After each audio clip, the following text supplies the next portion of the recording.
This is NDTV and you are watching NDTV Prime. Hi, and thanks for watching Mojarto On Art. This week, we hear from several patrons about how and why they give back to art. And we hear a dispatch from Davos about how the future of art might involve robots painting your portrait. Plus, we share some upcoming events happening in the art world with you, and we hear a word from the World of Mojarto. This is Mojarto On Art.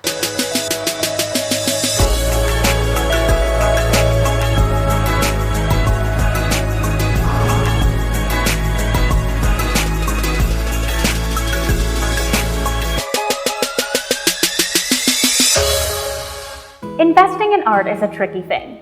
Focus on making your money back, and you and your artists might just play it safe and make boring work. On the other hand, the investors who give to the most conceptual, innovative work might never see a payback day. So today on Mojarto On Art, we ask, who are the patrons investing in Indian art, and why do they do what they do? Art patronage is about as old as art itself. Men and women have supported the arts, whether it was monarchs commissioning artists to create works that represent a region, or religious institutions bringing artists on board to create timeless works, like Michelangelo's painting at the Sistine Chapel. But art today is taking on a new form, and it's one that is often less physical.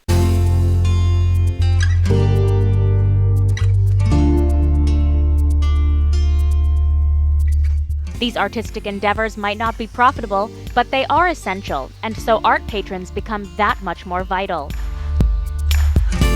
We spoke with Indian art experts, collectors, and patrons about supporting the arts today and the many forms it can take.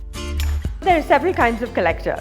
The collectors who collect for the love of collecting, who don't care if the art actually goes up in value or not, because for them art is not a commodity. The second rung and the most popular kind of collectors today are investor collectors who buy scientifically based on advice and so on. And then there are the young collectors who have budgets but they're just entering the field. Now all these three are very important and very relevant for an art fair and for the art world.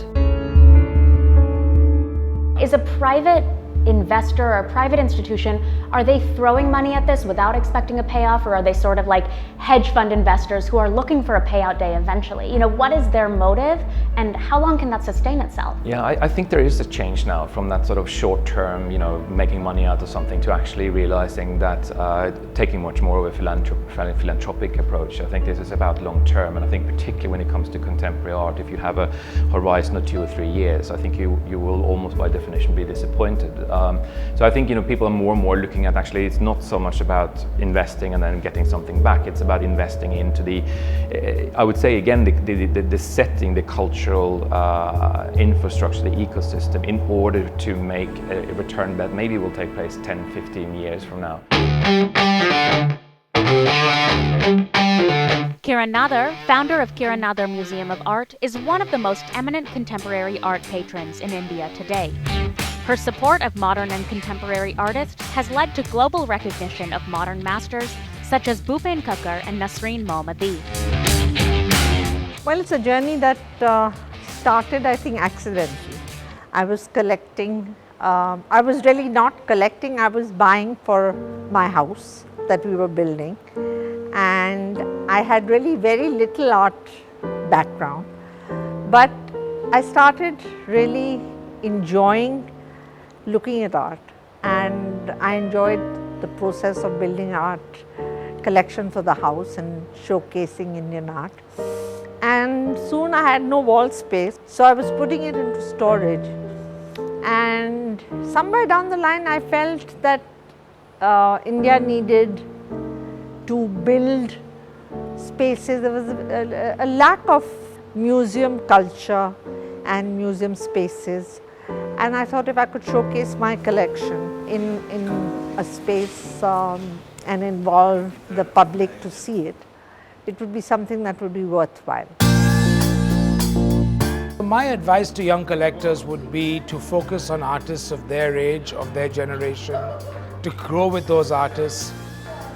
When I look back at my history in collecting, I actually probably got it wrong, because I started collecting senior artists, and then somewhere along the line I couldn't really equate with those artists, and I sort of started moving towards younger artists and artists of my age, my generation, and I felt that I could equate much more with them.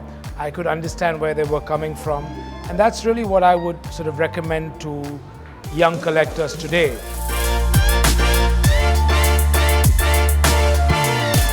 My advice to any collector is that you have to love what you buy, and more importantly, you have to live with it on your walls on a daily basis. For me personally, I think art makes a huge impact on my personal space, and I have to resonate with it.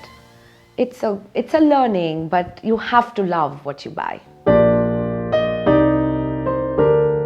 I don't know what advice really it is. You have to really look at art and train your eye to be able to decide what you like really, because it's very personal. And yes, I mean, I don't think young people have to sort of, everybody gets a little intimidated because certainly art prices, contemporary art prices are not totally affordable. So you don't have to go with the big names, and there are some very nice young artists around and affordable. Seek them out, look around for them, and train your own self, I think that in India, patronage or anywhere is equated with money. But patronage is also just time.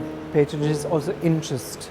And the fact that anyone who goes to a museum or to an art gallery, to my mind, is a patron in some senses. And I hope that can actually be, in some senses, consolidated, encouraged by people in India who have the wealth, who have the resources to create those spaces and to bring those kinds of audiences to life. It's India Art Fair weekend, and there are several exciting events, exhibitions, and openings happening across New Delhi.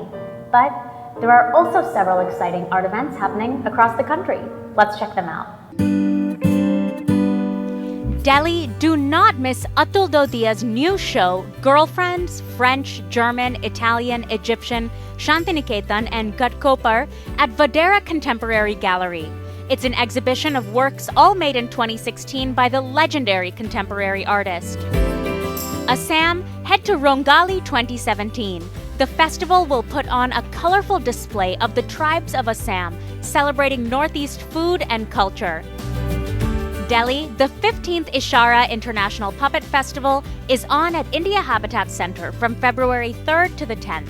Here, you can see a dazzling lineup of pioneering puppetry entertainment and storytelling for all ages. Mumbai, head to the Mumbai Art Room, Walid Sadek, Thoughts on Speaking Dead. What continuance is opened by the apparent conclusion of speaking dead languages? Walid Sadek explores this through his art and lectures at the Mumbai Art Room from January 16th to March 1st. Hopefully you can make it to one of these upcoming events. Mojarto On Art will be right back with a story that you don't want to miss: how robots are changing our relationship with art. Don't go anywhere. Mojarto On Art will be right back.